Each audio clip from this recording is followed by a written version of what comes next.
Hello दोस्तों, स्वागत है आपका स्टडी स्कोप यूपीएससी पर। यह वीडियो हमारे हिंदी साहित्य के पीवाईक्यू सीरीज का पहला वीडियो है। इसमें हम जो पेपर 1 का कहानी वाला पार्ट है उसके कुछ क्वेश्चनों को आज यहाँ पर डिस्कस करेंगे और इसके जो क्वेश्चन बच जाएंगे उसको हम अगले वीडियो में डिस्कस करेंगे। तो सबसे पहले जान लेते हैं कि हिंदी साहित्य के सिलेबस में ये टॉपिक किस नाम से मेंशन है। तो सिलेबस में ये हिंदी कहानी का उद्भव और विकास, प्रमुख कहानीकार प्रेमचंद, प्रसाद, अज्ञेय, मोहन राकेश और कृष्णा सोबती नाम से मेंशन किया गया है। तो इसके प्रश्नों को हम आज यहाँ पर देखेंगे। आप इस वीडियो को अधिक से अधिक लोगों तक शेयर कीजिए ताकि हमें भी थोड़ा मोटिवेशन मिल सके और हम अधिक मेहनत के साथ वीडियो को अच्छे से बना पाएं।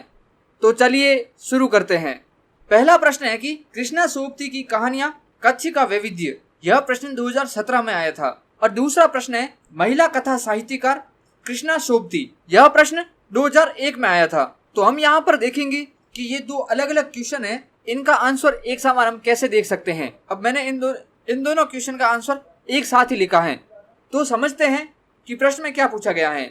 तो यहाँ पर जो पहला प्रश्न लिखा गया है कि कृष्णा सोबती की कहानियां कच्छ का वैविध्य, इसमें हमें जो कृष्णा सोबती की जो कहानियां हैं या फिर जो उनका कहानी संग्रह है बादलों के घेरे, उसके अंदर किन किन विषयों पर कहानियां लिखी गई हैं, कौन कौन सी मेनली थीम है कहानियों की, तो उसको हमें यहाँ पर बताना है। और जो दूसरा प्रश्न है कि महिला कथा साहित्यकार कृष्णा सोबती, इस पर टिप्पणी करनी है। तो हमें जो कृष्णा सोबती के बारे में जो भी जानकारी प्राप्त है, उनके कच्छ के वैविध्य से संबंधित, उनके शिल्प से संबंधित और उनके साहित्य रचना से संबंधित, उसके बारे में बताना है। तो मैंने इन दोनों का आंसर एक ही लिखा है।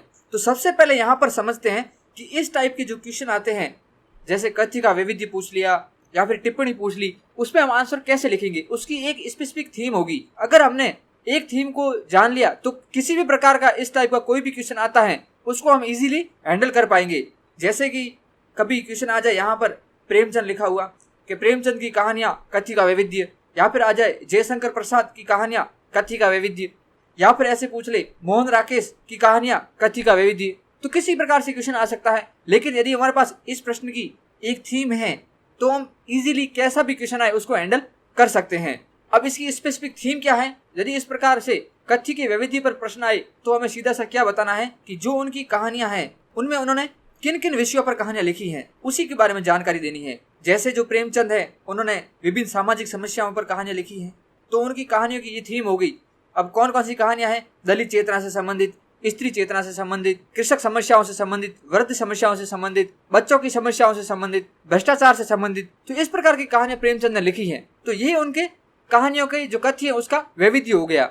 इसी प्रकार जो अज्ञेय की कहानियां हैं वह भी अलग अलग कच्छ वैविध्य धारण करती है। जैसे उनकी मेनली कहानियां है वो किस पर है, मनोवैज्ञानिक विश्लेषण पर है, क्योंकि उन पर फ्रॉइड का जो मनोविश्लेषणवाद है और जो सार्त्र का अस्तित्ववाद है उसका प्रभाव देखा जाता है। उसके अलावा भी उन पर स्त्री पुरुष प्रेम से संबंधित कहानियां भी है, जैसे जो हरसिंगार कहानी हो गई, क्रांति चेतना से संबंधित कहानियां भी हैं, जैसे पुलिस की सीटी हो गई, और अन्य प्रकार की कहानियां भी उनकी जो परंपरा जयदोल कहानी संग्रह है उनमें लिखी गई है। तो वह उनकी कच्छ का वैविध्य हो गया। तो उसी को हमें विभिन्न कहानियों के उदाहरण देते हुए बताना है। तो ये तो क्या हो गया, इस प्रश्न की मेनली थीम हो गई। और जो दूसरा प्रश्न आया है उसमें हमें क्या बताना है, उसमें पहले प्रश्न से बस एकमात्र डिफरेंस है कि यहाँ पर कच्छ के वैविध्य के बारे में तो बताना ही है, उसके साथ ही क्या बताना है, शिल्प के बारे में भी बताना है। तो जो हमारा प्रश्न है वो पूरी डिमांड को फुलफिल कर देगा। तो हमने यहाँ पर इस प्रश्न को आधार मानते हुए उत्तर लिखा है, क्योंकि हमने शिल्प वाला पार्ट भी छोटे से भाग में साथ में लिखा है। यदि हमें इसका आंसर लिखना है तो जो शिल्प वाला पार्ट है उसको निकाल दीजिए, तो ऊपर वाले प्रश्न जो कृष्णा सोबती की कहानियां कच्छ का वैविध्य है उसका आंसर बन जाएगा। तो चलते हैं अपने आंसर पर। अब आंसर में 3 भाग होते हैं। पहले एक होता है इंट्रो, एक होती है मेन बॉडी और तीसरा होता है कंक्लूजन। अब इंट्रो और कंक्लूजन है वो हम बेसिकली एक थीम लेकर चल सकते हैं। किसी भी कहानीकार हो गया, उपन्यासकार हो गया यार, या फिर किसी कविता का कोई रचनाकार हो गया, उनसे संबंधित किसी भी प्रश्न पर एक इंट्रो और एक कंक्लूजन बना सकते हैं और वो हम कहीं पर भी लिख सकते हैं, बस थोड़ा सा प्रश्न के अकॉर्डिंग उसको मोल्ड करते हुए। सबसे मेन जो अलग लिखना पड़ता है वो मेन बॉडी में ही लिखना पड़ता है। अब इंट्रो किसी का कैसे बना सकते हैं, इंट्रो में हम जो कोई कहानीकार आया है या जो नाटककार आया है या उपन्यासकार आया है उसकी मेन विशेषता बता सकते हैं। जैसे यहाँ कृष्णा सोबती के बारे में पूछा है तो कृष्णा सोबती ने क्या किया है, बोल्ड कहानियां लिखी है। जो उनकी रचना है मित्रों मरजानी, वह बोल्ड उपन्यास या फिर छोटी रचना होने के कारण उसे कहानी का रूप भी दे दिया जाता है, तो वह क्या है, एक बोल्ड कहानी या उपन्यास है। तो यह उनकी जो मेन ख्याति थी। इन्हीं के आधार पर उनको द सेकंड सेक्स की जो लेखक है सिमोन द बहुआ, उसके समान हिंदी कहानी में दर्जा प्राप्त है। तो वह जानकारी हम इंट्रो में दे सकते हैं। तो यह क्या हो जाएगा, कृष्णा सोबती का एक स्पेसिफिक इंट्रो हो जाएगा जो आप कृष्णा सोबती से संबंधित किसी भी प्रश्न में लिख सकते हो। कंक्लूजन में कृष्णा सोबती का जो महत्वपूर्ण योगदान है, जैसे महिला स्वयं वेदना को प्रकटीकरण में या फिर कहानी धारा में महिला विषयों को सूक्ष्मता से प्रकट करने में उनका योगदान है, तो इस प्रकार का जो उनका कहानी में योगदान है उसको हम लिख सकते हैं। तो ये तो क्या हो गया, कंक्लूजन हो गया। अब मेन बॉडी का अभी हमने डिस्कस किया ही था कि उस किस प्रकार से प्रश्न के अकॉर्डिंग लिखते हैं। यहाँ पर मैंने एक दूसरा इंट्रो लिखा है, जैसे कि महिला स्वयं वेदना को हिंदी कहानी धारा से सर्वप्रथम जोड़ने में कृष्णा सोबती का महत्वपूर्ण योगदान है। इनकी बोल्ड कहानी मित्रों मरजानी ने महिला यौन नैतिकता के नए आयाम गढ़े। तो ये क्या हो गया, कृष्णा जी का मेनली जो हिंदी साहित्य के अंदर योगदान है, हिंदी कहानी साहित्य के अंदर योगदान है, उसको हमने बता दिया।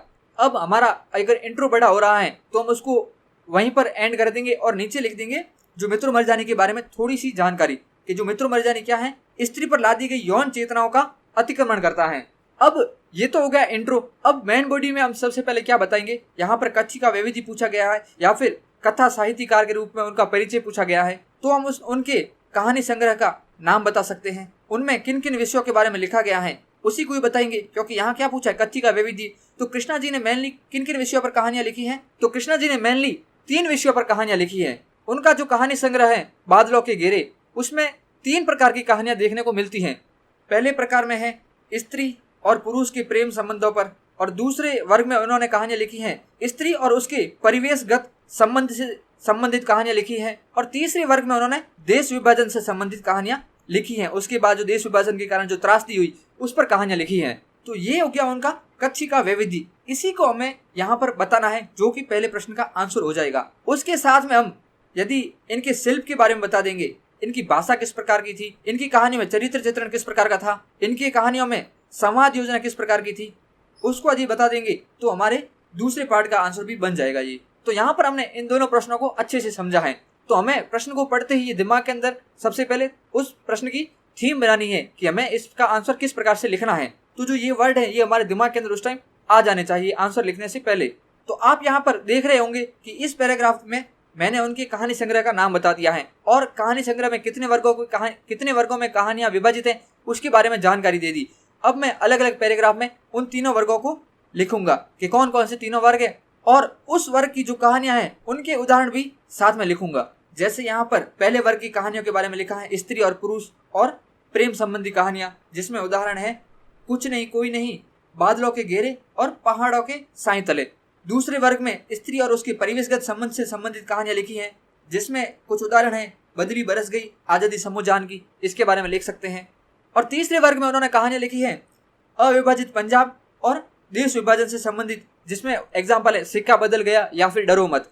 हमें यहाँ पर एक बात ध्यान रखना है जो मैंने आंसर लिखते टाइम ध्यान में नहीं रखी, कि हमें जो मेन कीवर्ड है उनको अंडरलाइन करते हुए चलना है। जैसे यहाँ पर जो कहानियों के एग्जाम्पल हो गए या फिर जो कहानियों की मेन थीम है, जैसे परिवेशगत संबंध पर कुछ कहानियां, इन वर्ड को अंडरलाइन करते हुए चलना है ताकि जो एग्जामिनर है उसका ध्यान तुरंत ही इन वर्ड पर जा पाए। तो यहाँ तक हमारा जो पहला प्रश्न है उसका आंसर समाप्त हो जाता है। जो ये पैराग्राफ है, ये जो दूसरा प्रश्न था उसका भाग है, शिल्प के बारे में थोड़ी सी जानकारी प्रस्तुत कर दी। कंक्लूजन में हमने पहले ही डिस्कस किया था कि उनका जो योगदान है उसके बारे में लिख सकते हैं। जैसे उन्होंने क्या किया था, महिला स्वयं वेदना को कहानी धरातल पर लाने का महत्वपूर्ण कार्य किया था, तो उसके बारे में हम कंक्लूजन में बता सकते हैं। हमारा अगला प्रश्न है कि साठोत्तरी हिंदी कहानी टिप्पणी कीजिए इस पर। यह प्रश्न 2013 में आया था और इसी के साथ एक दूसरा प्रश्न यहाँ पर लिखा गया है, स्वातंत्र्योत्तर हिंदी कहानी की गति और स्वरूप पर प्रकाश डालिए। यह प्रश्न 2003 में आया था। अब इन दोनों प्रश्नों के आंसर भी सेम है। तो अब आप सोच रहे होंगे कि इसका आंसर कैसे सेम है, प्रश्न तो अलग अलग है। एक में साठोत्तरी हिंदी कहानी के बारे में पूछा है और दूसरे में स्वातंत्र्योत्तर हिंदी कहानी के बारे में पूछा है। तो यदि आपने थोड़ा सा भी हिंदी को ध्यान से पढ़ा है तो आप समझ गए होंगे इसमें मूलतः क्या अंतर है। जब हमारे सामने स्वातंत्र्योत्तर हिंदी कहानी का नाम आता है तो कौन कौन सी कहानी धाराएं हमारे सामने आ जाती हैं जो 1950 के बाद शुरू हुई थी, जैसे नई कहानी धारा, अकहानी, समानांतर कहानी, जनवादी कहानी और समकालीन कहानियां, और सजग सचेतन जो कहानियां थी अमृत रॉय और महीप सिंह के द्वारा जो शुरू की गई थी। तो ये सभी धाराएं स्वतंत्रता के बाद शुरू हुई थी, यानी कि 1950 के बाद शुरू हुई थी। अब जब हमारे सामने साठोत्तरी हिंदी कहानी नाम आता है तो इससे क्या अंतर आ जाता है मूलतः? तो यहाँ पर मूलतः अंतर ये आता है कि यहाँ पर जो कहानी धाराएं 1960 के बाद स्टार्ट हुई है उसके बारे में बताना है। तो अब आप समझ गए होंगे कि स्वतंत्रोत्तर हिंदी कहानी और साठोत्तरी हिंदी कहानी के बीच अंतर क्या है।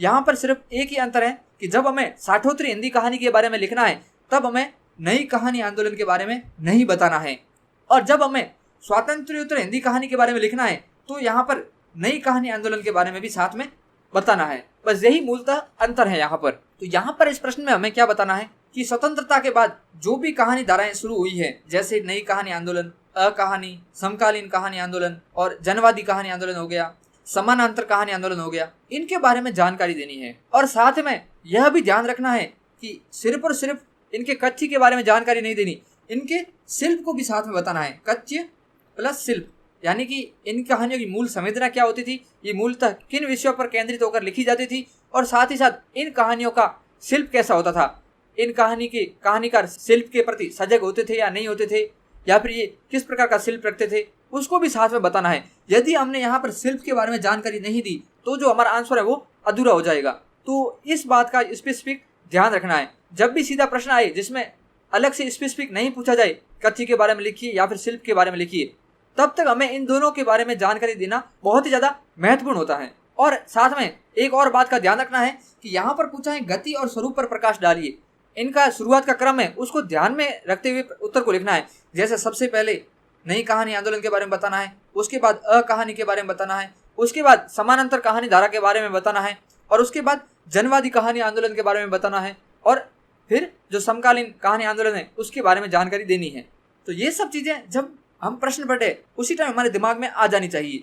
अब ऐसे प्रश्न आए तो उसका इंट्रो कैसे बना सकते हैं? इस प्रश्न का हम इंट्रो निम्न प्रकार से बना सकते हैं। जैसे यहाँ पर साठोत्तरी हिंदी कहानी के बारे में पूछा है या स्वातंत्र्योत्तर हिंदी कहानी के बारे में पूछा है, तो हम कंपेयर कर सकते हैं इंट्रो में किसके बारे में, साठोत्तरी कहानी आंदोलन की पहले की कहानियों को और इसके बाद की कहानियों को, कि इनमें कौन कौन से विषयों पर केंद्रित कहानियां लिखी जाती थी और बाद की कहानियों में कौन कौन से विषयों पर केंद्रित कहानियां लिखी जाती थी।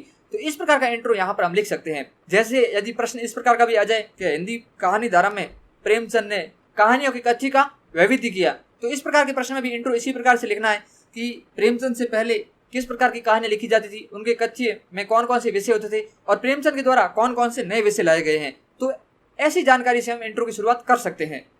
तो यहाँ पर मैंने इंट्रो में लिखा है कि स्वतंत्रता पूर्व हिंदी कहानी में मुख्यतः सामाजिक समस्या, मनोवैज्ञानिक विश्लेषण और प्रगतिशील चेतना का समावेश था, लेकिन स्वतंत्रता के बाद कहानी में कई नए दृष्टिकोणों का हिंदी कहानी में समावेश हुआ, जिसको हम आगे डिस्कस करेंगे। तो इस प्रकार के इंट्रो से हम अपने प्रश्न की शुरुआत कर सकते हैं।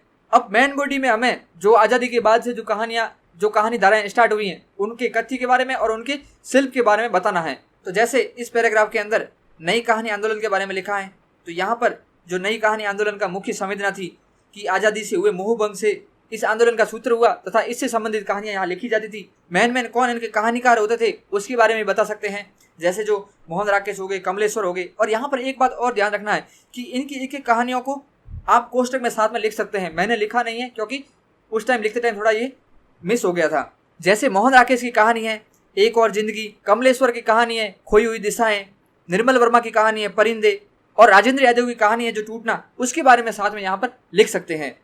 और आगे हम इनके शिल्प के बारे में बता सकते हैं कि यहाँ पर जो कथानक का परंपरागत ढांचा था वो छिन्न भिन्न हो गया था और साथ ही में प्रवाहपूर्ण भाषा के माध्यम से इसमें प्रस्तुति की गई।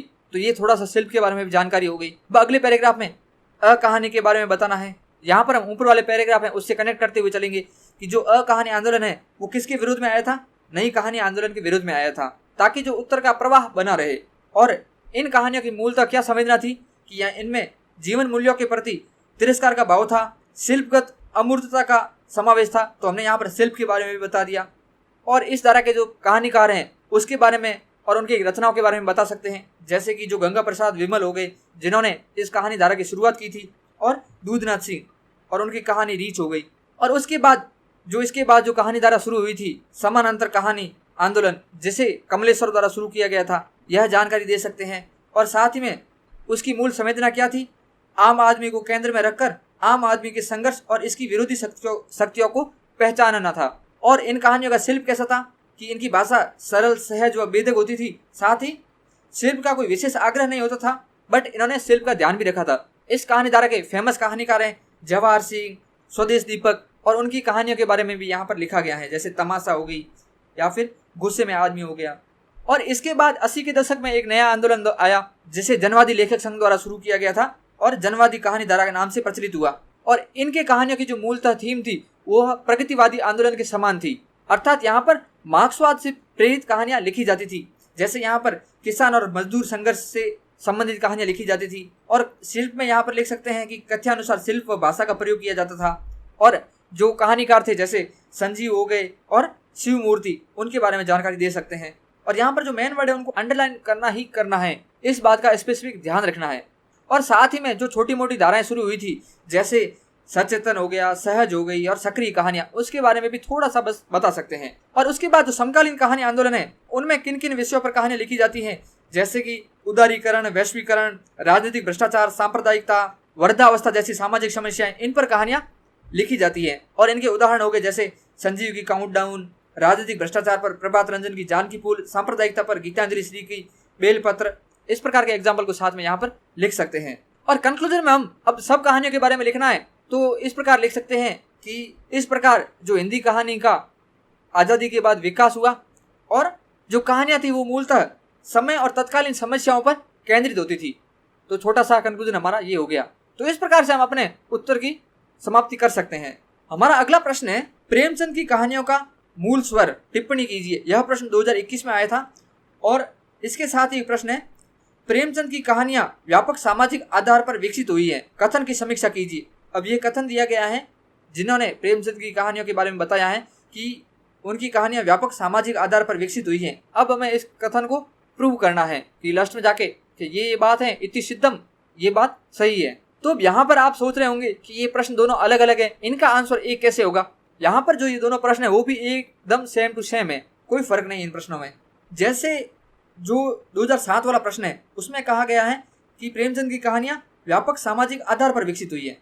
तो व्यापक सामाजिक आधार कैसे कि इनकी कहानियों में एक तो जो पात्र थे वे व्यापक सामाजिक आधार का प्रतिनिधित्व करते थे, और जो इनकी कहानियों का कथ्य था जिनके अंदर इन्होंने विभिन्न समस्याओं पर कहानियां लिखी, तो वे कहानियां विभिन्न सामाजिक आधार पर लिखी गई हैं। विभिन्न सामाजिक समस्याओं जैसे स्त्री समस्या होगी, पुरुष समस्या हो गई, अनमेल विवाह की समस्या हो गई, वृद्धावस्था की समस्या होगी, बचपन की समस्या होगी, गरीबी की समस्या होगी, कृषकों की समस्या होगी, इन सभी पर कहानियां लिखी हैं। तभी तो इनकी कहानियों का क्या है, जो सामाजिक आधार है वो व्यापक है, विभिन्न सामाजिक पक्षों पर इनकी कहानियां बेस्ड हैं। तो यह तो 2007 वाले प्रश्न का मतलब हो गया। अब इससे 2021 वाला प्रश्न कैसे समान है, तो यहाँ पर पूछा है प्रेमचंद की कहानियों का मूल स्वर। तो यही तो प्रेमचंद की कहानियों का मूल स्वर है कि इनकी कहानियों का क्या है, व्यापक सामाजिक आधार है। प्रेमचंद की कहानियों का मूल स्वर ही यही है। तो इसी बात को हमें प्रूव करना है। वापस हमने यह बता दिया कि प्रेमचंद की कहानियों के अंदर मूल स्वर, निम्न समस्याओं पर कहानियां लिखी गई हैं, निम्न पात्रों को समाहित किया गया है। तो ये हो गया उनकी कहानियों का मूल स्वर, और साथ ही में यही व्यापक सामाजिक आधार है। बस आंसर लिखते टाइम इतना ध्यान रखना है कि जहां पर व्यापक सामाजिक आधार लिखना है वहां पर मूल स्वर लिख देना है, बस आंसर सेम हो जाएगा। अब हम 2007 वाला जो प्रश्न है उसको अच्छे से तोड़ते हैं। यहाँ पर पूछा है व्यापक सामाजिक आधार। अब हम इसको 3 पक्षों में तोड़ सकते हैं। पहला तो हो गया जो कथ्य है, यानी कि जिन जिन विषयों पर कहानियां लिखी गई हैं वह विभिन्न सामाजिक आधार को ध्यान में रखते हुए लिखी गई है। यानी कि यहाँ पर कृषक भी हैं, गरीब भी हैं, दलित भी हैं, स्त्री भी हैं, बच्चे भी हैं, विधवा भी हैं, बाल विवाह भी है, मतलब सब समस्याएं हैं। और दूसरा क्या है, इनकी कहानियों में जो पात्र हैं वे विभिन्न सामाजिक आधारों से संबंधित हैं, यानी कि इनकी कहानियां पात्रों के स्तर पर भी व्यापक सामाजिक आधार पर विकसित हुई है। और तीसरा पक्ष क्या ले सकते हैं कि जो इनकी कहानियों की भाषा है हिंदुस्तानी, जिसके कारण क्या हुआ, इनके जो पाठक वर्ग है वह भी व्यापक सामाजिक आधार लिया हुआ है। ये जो तीसरा वाला पार्ट है ज़्यादा इंपॉर्टेंट तो नहीं है। यदि इसको हम थोड़े से छोटे से पैराग्राफ में बता दिया तो जो एग्जामिनर है उसको लगेगा कि इसने जो इस प्रश्न के हर डायमेंशन को समझा है। तो हमने इन तीनों बिंदुओं को समझा दिया तो हमारा आंसर एकदम पूर्णतः डिमांड के अकॉर्डिंग हो जाएगा। तो जैसे कि अब हमने अभी इंट्रो इसका डिस्कस किया था ऊपर वाले प्रश्न में कि यहाँ पर प्रश्न में पूछा है कि इनकी कहानियां व्यापक सामाजिक आधार लिए हुए हैं, तो हम पहले इसमें बता सकते हैं कि जो प्रेमचंद से जो पहले कहानियां थी उनमें कौन कौन से आधारों पर कहानियां लिखी जाती थी जिसको प्रेमचंद ने सामाजिक स्तर पर व्यापकता प्रदान की। जैसे यहाँ प्रश्न में लिखा गया है कि प्रेमचंद से पूर्व हिंदी कहानी में आदर्शवादी, नैतिकतावादी, राष्ट्रवादी और सुधारवादी आधारों पर लेखन होता था।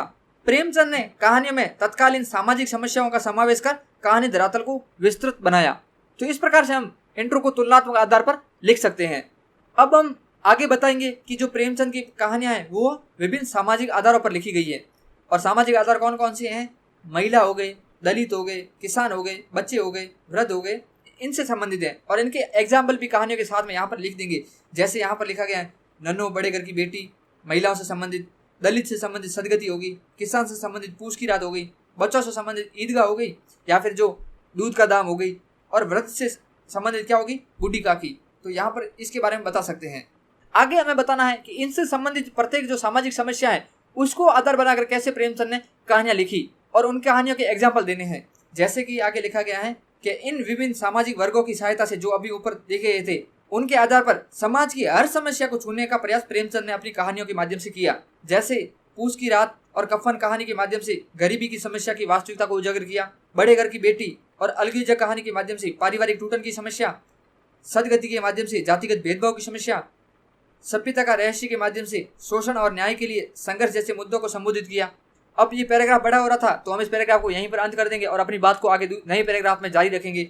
जैसे प्रेमचंद ने ईदगाह और दूध का दाम कहानी के माध्यम से बाल समस्या को प्रस्तुत किया, वहीं नन्हों के माध्यम से अनमेल विवाह की समस्या और बूढ़ी काकी के माध्यम से वृद्ध लोगों की समस्या और मानवीय मूल्यों के ह्रास की समस्या को उद्घाटित किया। अब ये तो हमने बता दिया विभिन्न सामाजिक समस्याएं, यानी कि विभिन्न सामाजिक समस्याओं को आधार बनाकर कहानियां लिखी। अब हम आगे बता सकते हैं जो हमारे प्रश्न का जो हमने ऊपर दूसरा भाग देखा था पात्रों के आधार पर, कि यहाँ पर लिखा गया है कि प्रेमचंद ने न केवल कथानक के आधार पर सामाजिक आधार को विकसित किया, बल्कि उन्होंने चरित्र रचना में भी सामाजिक परिवेश का एक व्यापक दृष्टिकोण पेश किया। इनकी कहानियों में हर वर्ग के चरित्र स्थान रखते हैं। और आगे हम जो हमारा तीसरा आधार था पाठक वर्ग वाला, उसको भी साथ में थोड़ा सा लिख सकते हैं। जैसे यहाँ लिखा गया है कि इनकी कहानियों की हिंदुस्तानी भाषा ने इसके पाठक वर्ग के सामाजिक आधार को विस्तृत किया। तो इस प्रकार हमने जो तीनों डायमेंशन थे उनको लिख दिया है। कंक्लूजन में हम बता सकते हैं कि प्रेमचंद ने किस प्रकार अपने सामाजिक आधार को विकसित किया। जैसे कि यहाँ लिखा गया है कि प्रेमचंद ने आदर्शोन्मुख यथार्थवाद से शुरू अपनी कहानी यात्रा को सामाजिक चरम यथार्थ को प्रस्तुत करते करते सामाजिक आधार को विस्तृत किया। तो इस प्रकार के कंक्लूजन से हम हमारे आंसर को समाप्त कर सकते हैं। आप यहाँ पर कई प्रकार के कंक्लूजन और भी बना सकते हैं, जिसको आप बनाने की कोशिश करेंगे और मेरे को टेलीग्राम पर भेजेंगे। हमारा आज का अंतिम प्रश्न है कि कृष्णा सोबती की कहानियों के आधार पर उनकी कथा भाषा पर संक्षिप्त लेख लिखिए। अब यहाँ पर वापस कृष्णा सोबती पर प्रश्न रिपीट हुआ है, बट यहाँ पर क्या पूछा है? कथा भाषा के बारे में पूछा है, शिल्प के बारे में भी नहीं पूछा है। यदि शिल्प के बारे में पूछते तो हम किन किन विषयों पर लिखते? तो यहाँ पर हम कथानक योजना के बारे में बताते, यहाँ पर हम संवाद योजना के बारे में बताते, यहाँ पर हम शैलीगत वैविध्य के बारे में बताते, यहाँ पर हम देश काल वातावरण के बारे में जानकारी देते और साथ ही में भाषा शैली के बारे में भी जानकारी देते। लेकिन यहाँ पर प्रश्न में स्पेसिफिक किस पर पूछा है? उनकी कथा भाषा के बारे में ही पूछा है। तो यहाँ पर हमें इन सभी दूसरे शिल्पगत आधार है उनके बारे में नहीं लिखना है, सिर्फ और सिर्फ भाषा पर ही लिखना है। तो अब हमारे पास एक शिल्पगत आधार के लिए काफ़ी पॉइंट कम होते हैं, उसको हम कैसे 2 पेज के अंदर लिख पाएंगे? तो अभी इसको हम समझेंगे कि किस प्रकार से हम चतुराई के साथ 2 पेज भरते हैं और आपको लगेगा कि आंसर में लिखी गई हर बात एकदम सही लिखी गई है और जो उत्तर को उत्कृष्ट बना रही है। तो यहाँ पर सबसे पहले इंट्रो, तो इंट्रो जो हमने पहले प्रश्न में डिस्कस किया था वही सेम लिख सकते हैं। जैसे यहाँ पर लिखा है कि महिला स्वयं वेदना को हिंदी कहानी धारा से जोड़कर नारी को स्वतंत्र व्यक्ति का दर्जा दिलाने में कृष्णा सोबती का महत्वपूर्ण योगदान है। इसी कारण इन्हें हिंदी कहानियों में द सेकंड सेक्स की लेखिका सिमोन द बहुआ के समान दर्जा प्राप्त है या उनके समान जाना जाता है। तो यह इंट्रो कृष्णा सोबती के किसी भी प्रश्न में लिखा जा सकता है। आप हर प्रश्न में ये इंट्रो लिख सकते हैं, कोई भी दिक्कत नहीं होगी। अब इंट्रो के बाद हमें सबसे पहले समझना है कि कथा भाषा पर कौन कौन से पॉइंट हम यहाँ पर बना सकते हैं। तो सबसे पहले तो हम क्या बताएंगे, भाषा के पॉइंट से ही जोड़कर उनके जो कहानी संग्रह के बारे में या कहानियों में कौन कौन से विषय लिए गए हैं उसके बारे में बता सकते हैं। बट शर्त ये है कि भाषा का वर्ड साथ में ऐड करते हुए लिखना है, ताकि एग्जामिनर को लगे कि हाँ ये भाषा के पार्ट को प्रस्तुत करते हुए अपना पॉइंट बना रहा है। दूसरे पॉइंट पे लिखना है कि उनकी भाषा किस प्रकार की है, यानी कि किस प्रकार की हिंदी का प्रयोग उन्होंने किया है। अर्थात उन्होंने ब्रज मिश्रित हिंदी लिखी है या राजस्थानी मिश्रित हिंदी लिखी है या पंजाबी मिश्रित हिंदी लिखी है या फिर क्लिष्ट हिंदी लिखी है जो लक्ष्मण सिंह की धारा वाली हिंदी हो गई, या फिर जो शिव प्रसाद सितारे हिंद की धारावाली भाषा लिखी है उसके बारे में बता सकते हैं। उसके बाद हमें तीसरे पॉइंट में क्या बताना है कि उन्होंने देशज शब्दों का प्रयोग किया है या नहीं किया है, या फिर विदेशज शब्दों का प्रयोग किया है या नहीं किया है, या फिर उनकी भाषा में अश्लीलता है या नहीं है, इसके बारे में बता सकते हैं। चौथे पार्ट में हमें बताना है कि इनकी भाषा कैसी है, प्रवाहपूर्ण है, संवाद कैसे हैं, छोटे छोटे हैं, जिनमें गति और विराम क्या है, उचित है, ये हर किसी के बारे में लिख सकते हैं हम। और पांचवें पॉइंट में क्या लिखना है, इनकी भाषा कैसी है, कथ्यानुसार है या नहीं है, उसके बारे में बता सकते हैं। तो ये जो पॉइंट हो गए कि भाषा के आधार पर उनकी कहानी संग्रह के बारे में बताना है, किसी भी कहानीकार से संबंधित कोई क्वेश्चन आ जाए, फिर हमें भाषा किस प्रकार की है उसके बारे में बताना है, फिर हमें बताना है कि उन्होंने देशज शब्दों का प्रयोग किया है नहीं किया, या विदेशी शब्दों का किया है या नहीं किया, आंचलिकता के तत्व उनकी भाषा में देखे जाते हैं या नहीं देखे जाते। उसके बाद हम कि भाषा प्रवाहपूर्ण है या नहीं, संवाद किस प्रकार के हैं, छोटे हैं, गतिशील हैं, उनमें विराम उचित है या नहीं है, उसके बारे में बता सकते हैं। और लास्ट में हम बता सकते हैं कि भाषा कथ्यानुसार है या नहीं है। तो निम्न ढांचा है, आप इस प्रकार के हर प्रश्न में अप्लाई कर सकते हैं और आसानी से अपना उत्तर बना सकते हैं। तो चलते हैं अपने आंसर पर। तो यहाँ पर मैंने किस प्रकार से भाषा को जोड़ते हुए उनके कहानी संग्रह के बारे में बताया है। जैसे कृष्णा जी ने अपनी सरल प्रवाहपूर्ण भाषा में अपने कहानी संग्रह बादलों के घेरे में स्त्री पुरुष प्रेम, स्त्री और परिवेशगत संबंध और देश विभाजन की समस्या को प्रस्तुत किया है। तो यहाँ पर एग्जामिनर को लगेगा कि हाँ, सबसे पहले इसने भाषा के बारे में ही बताया है, तो यह जो प्रश्न की मूल मांग है उससे भटक नहीं रहा है। तो ये जो आपका पैराग्राफ है वो भी सही हो गया और हमने कुछ वर्ड भी ऐड कर दिए इसमें। और बाद में हमें बताना है, जो हमने दूसरा पॉइंट डिस्कस किया था कि उनकी भाषा किस प्रकार की है, तो मैंने यहाँ पर थोड़ा सा मिस कर दिया है। ये पैराग्राफ मुझे यहाँ पर लिखना चाहिए था और ये वाला पैराग्राफ है इसको मुझे यहाँ लिखना चाहिए था। ये मेरे लिखते टाइम थोड़ी मिस्टेक हो गई, लेकिन इसको हम डिस्कस जो अभी हमने ऊपर समझा है उसी क्रम में करते हैं कि जो सोबती जी की भाषा है वो कैसी है, पंजाबी मिश्रित हिंदी है और इन्होंने सर्वप्रथम पंजाबी मिश्रित हिंदी शैली विकसित की। इसकी जानकारी हम दे सकते हैं और इसका कारण भी बता सकते हैं क्यों थी इनकी पंजाबी मिश्रित हिंदी, क्योंकि ये पंजाब क्षेत्र से बिलोंग करती थी। और अगले पॉइंट में हम हमारे जो स्ट्रक्चर का तीसरा पॉइंट था कि उन्होंने देशज शब्दों का प्रयोग किया है या नहीं किया, या फिर उनकी भाषा में अश्लीलता है या नहीं है। अश्लीलता का मतलब कि इन्होंने गालियों का प्रयोग किया है या नहीं किया, तो उसको हम बता सकते हैं। जैसे यहाँ पर लिखा गया है कि कृष्णा जी ने अपनी कहानियों में सयाल, घोड़े, मार, मनुख जैसे देशज शब्दों का प्रयोग किया है और कहीं कहीं इन्होंने गालियों का प्रयोग किया है, जिसके कारण कुछ आलोचकों ने इनकी कहानियों को अश्लीलता का दर्जा दिया और जबकि कुछ अन्य आलोचकों ने इनकी कहानियों की यथार्थ के प्रकटीकरण के लिए प्रशंसा भी की। अगले पैराग्राफ में हम जो हमारे स्ट्रक्चर का चौथा पार्ट था कि इनकी कहानियों की भाषा किस प्रकार की है, कथ्यानुसार है या नहीं है, उसको हम बता सकते हैं, लेकिन साथ में कुछ फैंसी वर्डों के साथ में, ताकि हमारा पैराग्राफ थोड़ा बड़ा हो जाए। जैसे यहाँ पर लिखा गया है कि इनकी कहानियों की भाषा कथ्यानुसार होने के कारण, हमें मेनली यहाँ पर वर्ड क्या लिखना था, कथ्यानुसार ही लिखना था बस। अब ये रामायण साथ में ऐड कर रहे हैं कि कथ्यानुसार होने के कारण मन की सूक्ष्म संवेदनाओं को पकड़ने की क्षमता रखती है। इसी कारण वे मित्रों मर्जानी कहानी में नारी की यौन नैतिकता के नए प्रतिमान प्रस्तुत कर सकी। अब हमें पता है कि कृष्णा जी ने मित्रों मर्जानी कहानी लिखी है और इसमें उन्होंने यौन नैतिकता के बारे में बताया है, तो जब तक हमें एग्जाम में उसको लिख ही नहीं पाए क्या मतलब याद होने का, तो साथ में इस प्रकार से हम उसको प्रस्तुत कर सकते हैं ताकि हमारी वर्ड लिमिट भी पूरी हो सके। और अगले पैराग्राफ में हम जो हमारे स्ट्रक्चर का पांचवा पार्ट था कि इनकी कहानियों में वाक्य संरचना कैसी थी, छोटी छोटी थी और संगठित संवाद योजना थी, जिससे कहानी प्रभावपूर्ण और संप्रेषणीय हो जाती है और पाठक को अच्छी तरीके से बांध पाती है। तो इस प्रकार से हमने एक संरचना के आधार पर पूरा आंसर लिख दिया जिसके बारे में हमें कुछ भी पता नहीं था। अब इस स्ट्रक्चर के आधार पर आप जो अन्य कहानीकार हैं उनके आंसर लिखने का ट्राई करेंगे, जैसे कि प्रेमचंद की भाषा शिल्प पर लिखिए, या फिर प्रसाद की भाषा शिल्प पर लिखिए, या मोहन राकेश के भाषा शिल्प पर लिखिए। और कंक्लूजन में हम कृष्णा जी का जो योगदान है उसके बारे में बता सकते हैं। जैसे यहाँ लिखा है कि कृष्णा जी ने न केवल हिंदी में नई भाषा शैली विकसित की, बल्कि इन्होंने अपनी प्रभावपूर्ण भाषा से हिंदी के पाठक वर्ग का भी विस्तार किया। तो इस प्रकार के कंक्लूजन से हम हमारे आंसर को समाप्त कर सकते हैं। आप इस वीडियो को अधिक से अधिक लोगों तक शेयर कीजिए ताकि अन्य जो हिंदी साहित्य के स्टूडेंट हैं उसको इसकी जानकारी मिल सके। आप ये PDF फाइल मेरे Telegram channel study scope UPSC से प्राप्त कर सकते हैं, जिसकी लिंक आपको पहले पिन कमेंट में मिल जाएगी, जहां पर मैंने मेरे जो हिंदी साहित्य के नोट्स हैं उनको अपलोड कर रखा है। आप उनको देख सकते हैं वहां पर। वीडियो को अंत तक देखने के लिए धन्यवाद। मिलते हैं नेक्स्ट वीडियो में। जय हिंद, जय भारत।